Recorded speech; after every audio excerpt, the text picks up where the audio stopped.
दोस्तों, अक्सर बच्चे हमसे पूछते हैं कि सर अगर सर्किट में एक से ज़्यादा कैपेसिटर्स लगे हों तो उन पे जो चार्ज है कैसे निकालेंगे।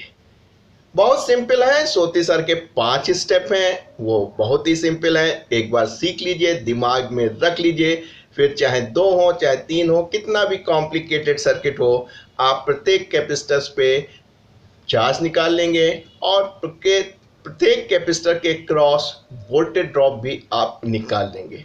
आइए चलते हैं, एक छोटा सा सर्किट ले लेते हैं और उसी के मार्फत आपको अपने 5 स्टेप सिखाते हैं। एक सर्किट हम लोग कंसीडर करते हैं कि 12 वोल्ट की आपके पास एक बैटरी है और आपके पास 3 कैपेसिटर हैं। ये आपकी 12 वोल्ट की बैटरी है और 3 कैपेसिटर हैं। थोड़ा सा उधर बन रहा है, हमारे कैमरे से बाहर जा रहा है, इसलिए इधर बना लिया जाए। एक हमारे पास 12 वोल्ट की बैटरी हो गई, 3 कैपेसिटर हो गए जो कि इस प्रकार के हैं। इनका नामकरण कर लें, इसको ए कह लें, ये कैपेसिटर बी है बेटा, ये कैपेसिटर सी है। बैटरी आपकी 12 वोल्ट की है। क्या ध्यान में रखना है? सोती सर के 5 स्टेप, एम आई राइट? जहां तक कैपेसिटर्स की वैल्यू है, एक 8 माइक्रोफैरड का दिख रहा है, बाकी दो 4 माइक्रोफैरड दिख रहे हैं। ये 8 माइक्रोफैरड, ये 4 माइक्रोफैरड और ये भी 4 माइक्रोफैरड का।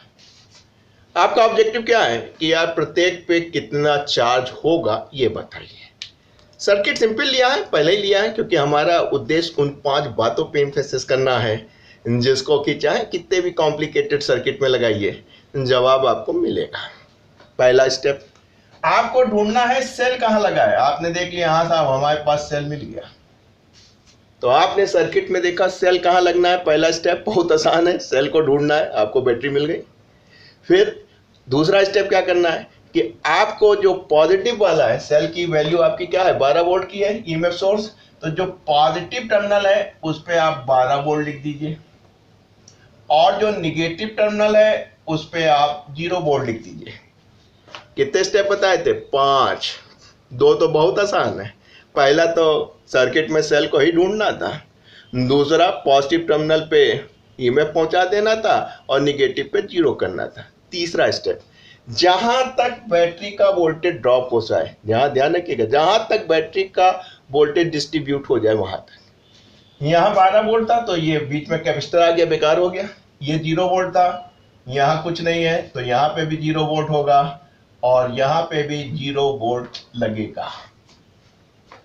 तो 3 बातें हो गई, ध्यान से सुन लीजिए। पहला सेल ढूंढना, दूसरा पॉजिटिव टर्मिनल पे पूरा ईएमएफ जो था सेल का 12 वोल्ट का था तो 12 पहुंचा दिया, निगेटिव पे 0, और तीसरा बैटरी का डिस्ट्रीब्यूशन कर दिया वोल्टेज का जहां तक सुचारू रूप से जा रहा था।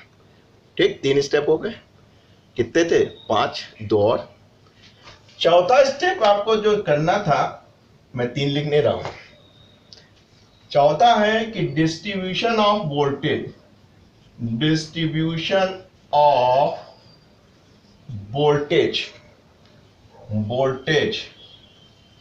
Across each capacitor. जितने भी आपके पास कैपेसिटर है ना बेटा, उनके क्रॉस आप वोल्टेज का डिस्ट्रीब्यूशन कर दीजिए। यहां देखिए बहुत आसान है। ये आपके पास ए है, एक टर्मिनल पे यहां है, तो आपने कहा अगर हम यहाँ पे ये V मान लें तो हमारा डिस्ट्रीब्यूशन हो गया इसके क्रॉस। देखिए यहाँ तो ज़्यादा होता है, यहाँ तो वोल्टेज कम मिलेगा, तो इसके क्रॉस कितना होगा? 12 माइनस V वोल्ट। यहाँ कहीं ड्रॉप नहीं हो रहा है तो आप कहेंगे यही V वोल्ट जो है वो यहाँ पे भी होगा। बस काम बन गया। देखिए इसके क्रॉस वोल्टेज ड्रॉप मिल गया, इसके क्रॉस मिल गया कितना? V माइनस 0, इसके क्रॉस मिल गया V माइनस 0। तो हर एक कैपेसिटर के क्रॉस आपको वोल्टेज का डिस्ट्रीब्यूशन मिल गया। सर्किट आसान था तो केवल एक ही जगह अननोन लिया आपने V वोल्ट, और उसी से इसके क्रॉस भी डिस्ट्रीब्यूट हो गया, इसके क्रॉस भी हो गया और इसके क्रॉस भी हो गया। जैसे जैसे सर्किट ज़्यादा होगा तो आप B1 B2 B3 ले सकते हैं और इससे ज़्यादा कुछ नहीं। 3 स्टेप बैटरी वाले थे, ढूंढो कहाँ लगा सेल। दूसरा स्टेप कहाँ पॉजिटिव था वहाँ पूरा वोल्टेज दे दो, जहाँ निगेटिव था जीरो कर दो। और तीसरा जहाँ तक बैटरी का डिस्ट्रीब्यूशन हो सकता वोल्टेज का सुचारू रूप से वहाँ कर दिया। फिर चौथा कि प्रत्येक कैपेसिटर के क्रॉस आपने वोल्टेज का डिस्ट्रीब्यूशन कर दिया। कितने स्टेप थे? 5। पांचवा और कर लीजिए। पांचवें में आपको क्या करना है कि आपको डिस्ट्रीब्यूशन ऑफ चार्ज, भाई सेल लगा है तो चार्ज करेगा नहीं, तो आपको करना है distribution of charge across each capacitor. प्रत्येक कैपेसिटर के क्रॉस चार्ज का डिस्ट्रीब्यूशन करना है। बिल्कुल वैसे ही है जैसे लिक्विड उसका करंट का होता है, वैसे ही चार्ज क्या है, ठीक है ना। करंट क्या है? Rate of flow of charge है। भैया चार्ज होगा तभी तो करंट होगी, यानी चार्ज का फ्लो होगा तभी तो करंट होगी। तो जैसे करंट का डिस्ट्रीब्यूशन होता है वैसे चार्ज का होता है। आपने कहा सर हमारी जो बैटरी थी वो यहां से क्यू चार्ज निकला, सपोज ये यहाँ गया क्यू चार्ज, ठीक। अब आपने कहा कि सर सपोज इसके अंदर Q1 चार्ज चला गया, तो इस बैटरी था जो टोटल चार्ज Q निकाल रही थी, जब इस जंक्शन पे पहुंचे तो Q1 यहाँ चला गया। तो बेटा यहाँ कितना बचा? टोटल सर्किट में Q था, Q1 यहाँ चला गया तो आपको बचा Q माइनस Q1।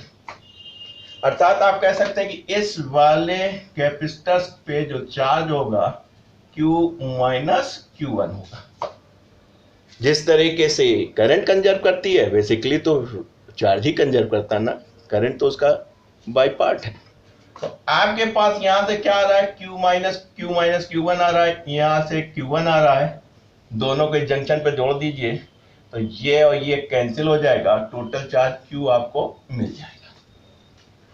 तो देखिए पांचवा point, distribution of the charge across each capacitor. कोई कठिन काम नहीं है, जैसे करंट का करते थे वैसे चार्ज का कर दिया।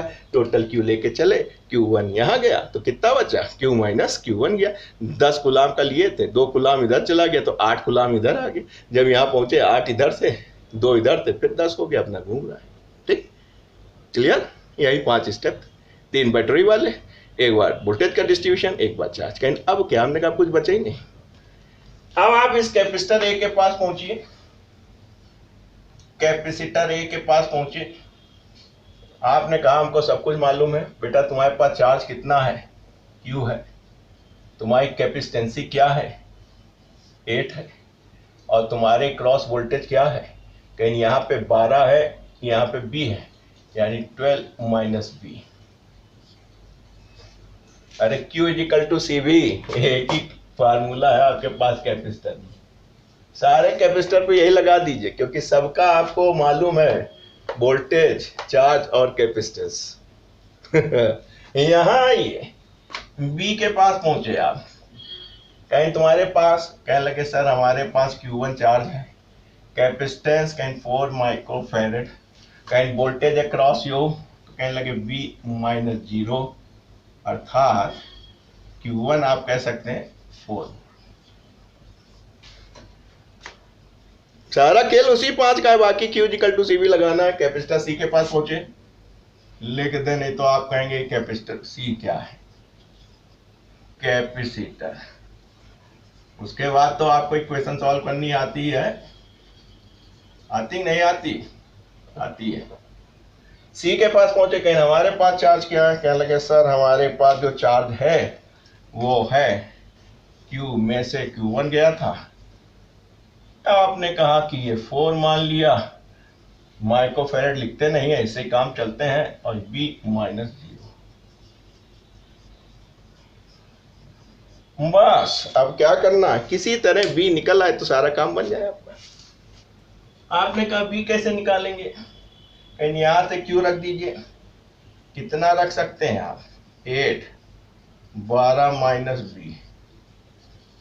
यहां से क्या रख सकते हैं? Q1 रख सकते हैं। बस अब B निकाल दिया, काम बन गया। 4 4 कैंसिल कर लीजिए, 24 माइनस 2b, ये आपका माइनस b बराबर, उधर ले जाइए तो ये हो गया 24, ये आपका 3 गया तो यहां पॉजिटिव हो गया 4b, तो v बराबर क्या हो गया 6 वोल्ट। तो v आपका 6 वोल्ट हो गया, बस काम बन गया। अगर आपको पता चल गया कि यहां पे आपको 6 वोल्ट का वोल्टेज मिल रहा है तो बेटा सब निकाल ही लोगे, सादे चार्ज, इसके क्या है Q, कहां निकालोगे, यहां निकालोगे, कितना हो गया Q1। अब यहीं से लगा देते बेटा, यहां लिखा देते, यहां दिख रहा है, दिख रहा है, Q1 कितना है 8, यहां कितना 6 वोल्ट, यहां कितना 12 वोल्ट, तो 12 में से 6 गए, कितना बचा 6 बचा, 48 माइक्रोफैरेड का है तो क्या होगा माइक्रोकूलम। तो कैपेसिटर ए के पर चार्ज कितना होगा 48 कूलम का। अब देखिए Q1 के पास पहुंचे, Q1 के पास पहुंचे तो आप कह सकते हैं सर Q1 के पास V कितना निकला है आपका 6 वोल्ट, तो 4 छंग 24 माइक्रोकूलम। आप C कैपेसिटर के पास पहुंचे, अब वैल्यू रख के ना घटाइएगा, ये इतना इस पे चार्ज है Q माइनस Q, वो बराबर किसके है 4B के, और V की वैल्यू कितनी निकाली बेटा 6 वोल्ट, तो यहाँ पे आप रख सकते हैं कि कैपेसिटर 6 पे भी 24 माइक्रोकूलम चार्ज है। तो मित्रों आपने देखा कि अगर सोती सर की 5 बातें आपको मालूम हैं तो चाहे कितना भी कॉम्प्लिकेटेड सर्किट हो, आप चार्ज और वोल्टेज अक्रॉस ईच कैपेसिटर्स आप निकाल लेंगे। ठीक, तो फिलहाल आपने देखा, मैट्रिक ढूंढा, पॉजिटिव वाले पे फुल वोल्ट, नेगेटिव इतना जहां तक डिस्ट्रीब्यूट हो सकता है वो कर दिया, distribution of voltage across each capacitor दिया, ईच पे चार्ज निकाल लिया, और केवल एक ही फार्मूला लगाना था, क्या लगाना था Q is equal to CB, Q is equal to CB, Q is equal to CB। अब फट से उससे सॉल्व क्या करेंगे, वोल्टेज निकाल लेंगे। तो यहाँ तो एक ही वोल्ट था, उसी से काम चल गया, आगे B1 B2 B3 मिलेंगे, वो आपके निकल आएंगे 3-4 इक्वेशन बना के, और बस उनको जैसे ही रख देंगे तो वोल्टेज अक्रॉस मिल गया, कैपेसिटेंस मालूम है तो चार्ज तो आ ही जाएगा। तो दोस्तों अगर मज़ा आ रहा हो इस सीरीज़ में जिसमें हम आपको टेक्नोलॉजी सिखा रहे हैं, तो चैनल को सब्सक्राइब करना मत भूलिएगा, और अच्छा लगे तो अपने जो घनिष्ठ मित्र हैं उनको ज़रा शेयर भी कर दीजिए।